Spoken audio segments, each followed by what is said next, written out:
Halo semua, sebelum menonton video ini, jangan lupa untuk mendukung channel dengan like, meninggalkan komentar dan subscribe channel ini, agar teman-teman tidak ketinggalan pembahasan sejarah Simalungun lainnya. Perlawanan Tuan Rondaheim Saragi menentang kolonialisme Belanda tahun 1828 sampai tahun 1891. Tuan Rondaheim Saragi Garingging adalah anak Raja Raya ke-13 Tuan Jumahadin atau Tuan Hutadolok dari istri Puang Ramonta Purba Dasuha. Tuan Rondaheim adalah raja dari peradaban etnis Simalungun yang paling heroik melawan kolonialisme Belanda. Awal permasalahan ini tidak bisa terlepas dari geopolitik para penguasa di Sumatera khususnya Sumatera Timur, sekarang Provinsi Sumatera Utara, Indonesia dan Semenanjung Malaya, Malaysia. Menghadapi situasi politik Traktat London tahun 1824 yang salah satu isinya menyepakati pertukaran daerah jajahan Belanda di mana Singapura menjadi milik Inggris dan Bengkulu menjadi milik Belanda. Sehingga jalur perdagangan antara kesultanan dan kerajaan di Sumatera dan Semenanjung Malaya yang sudah terjalin sejak ribuan tahun, dikenal pada zaman kuno dengan istilah Swarnatwipa atau Semenanjung Emas. Yang menghubungkan perdagangan jalur sutra dari negeri China sampai ke perdagangan jalur dupa melalui negeri Thailand, India sampai menuju ke negeri Arab dan Afrika melalui Laut Merah. Dibelah menjadi dua penguasa antara Belanda yang menguasai Sumatera dan Inggris yang menguasai Singapura dan Semenanjung Malaya.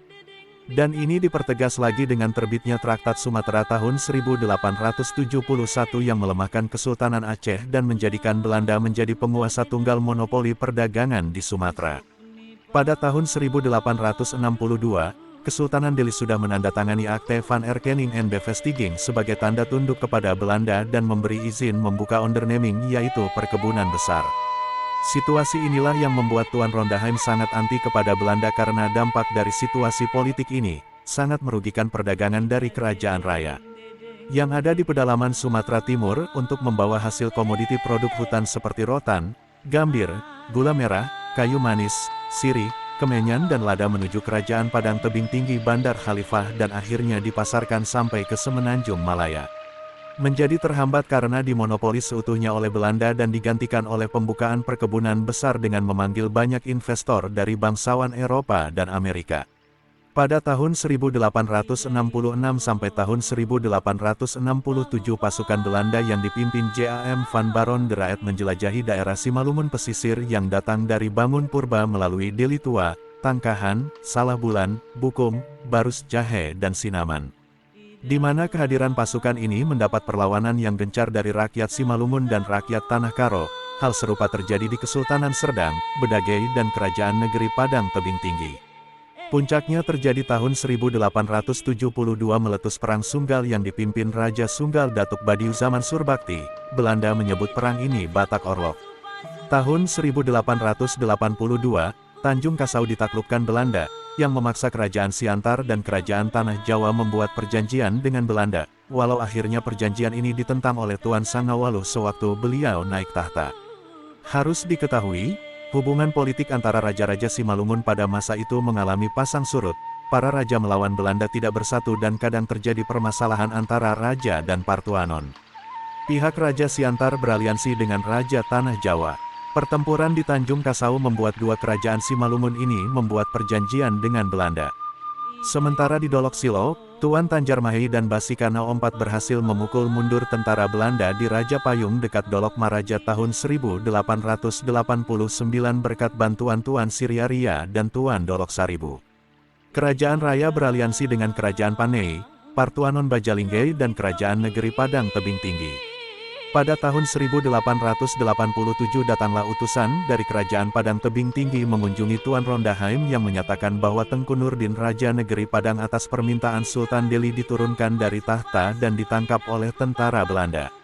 Oleh karena itu terjadilah pertempuran yang hebat di Hulu Padang antara pasukan Belanda dengan pasukan Tuan Rondaheim di sekitar Sibarou dan Baulian. Pada saat itu pasukan Tuan Rondaheim gugur sebanyak 20 orang. Peperangan ini terjadi selama 5 hari dari tanggal 8 Oktober tahun 1887 sampai tanggal 12 Oktober tahun 1887, di mana pada saat itu hampir seluruh bangsal perkebunan Belanda habis dibumi hanguskan oleh pasukan Tuan Rondaheim. Setelah 5 hari, pasukan Tuan Rondaheim berkumpul kembali di Dolok Merawan dan mengatur kembali bagaimana taktik perang untuk menghadapi pasukan Belanda yang dipimpin oleh Y.C.R. Seng.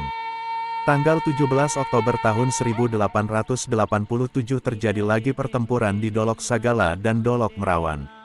Sampai tanggal 21 Oktober tahun 1887 berkobar lagi pertempuran di Dolok Kahean selama beberapa hari yang membawa korban yang banyak pada kedua belah pihak. Pada bulan Februari 1888 berkobar lagi pertempuran di sekitar Bajalingge. Pasukan Tuan Rondaheim mengamuk memukul mundur pasukan Belanda dan menelan sangat banyak korban jiwa. Karena keberhasilan pertempuran di Bajalingge inilah Belanda menjuluki Tuan Rondaheim sebagai Napoleon van Batak, sebab taktik perang yang dilakukannya seolah-olah sama dengan apa yang dilakukan Kaisar Napoleon Bonaparte dari Prancis. Hal ini juga yang membuat Raja Padang, Tengku Nurdin akhirnya dilepaskan oleh Belanda dan dikembalikan kepada tahtanya. Setelah peperangan ini, Tuan Rondaheim kembali ke kampung halamannya di Sinondang. Usia beliau yang sudah tua, mengalami sakit dan akhirnya wafat sekitar tahun 1889. Pada waktu upacara pemakaman beliau, utusan Belanda turut hadir memberikan kata sambutan di mana diungkapkan kembali penilaian mereka terhadap perjuangan Tuan Rondaheim yang dijuluki sebagai Napoleon van Batak. Salah seorang cicit Rondaheim, Lukman Rudi Saragi Garingging, mengatakan, Rondaheim pernah menerima tanda kehormatan bintang jasa sebagai tokoh Provinsi Sumut dari Presiden B.J. Habibie berdasarkan Kepres RI nomor 077 TKTA-HUN 1999, tertanggal tanggal 13 Agustus tahun 1999. Dikutip dari Kompas.com dengan judul, Tuan Rondaheim, Sosok Napoleon der Bataks, yang diusulkan jadi pahlawan nasional. Sekian biografi singkat Tuan Rondaheim Saragi. Semoga bermanfaat. Banggalah kepada leluhurmu, pertahanan terakhir Simalungun adalah budaya Simalungun. Habonaron Dobona.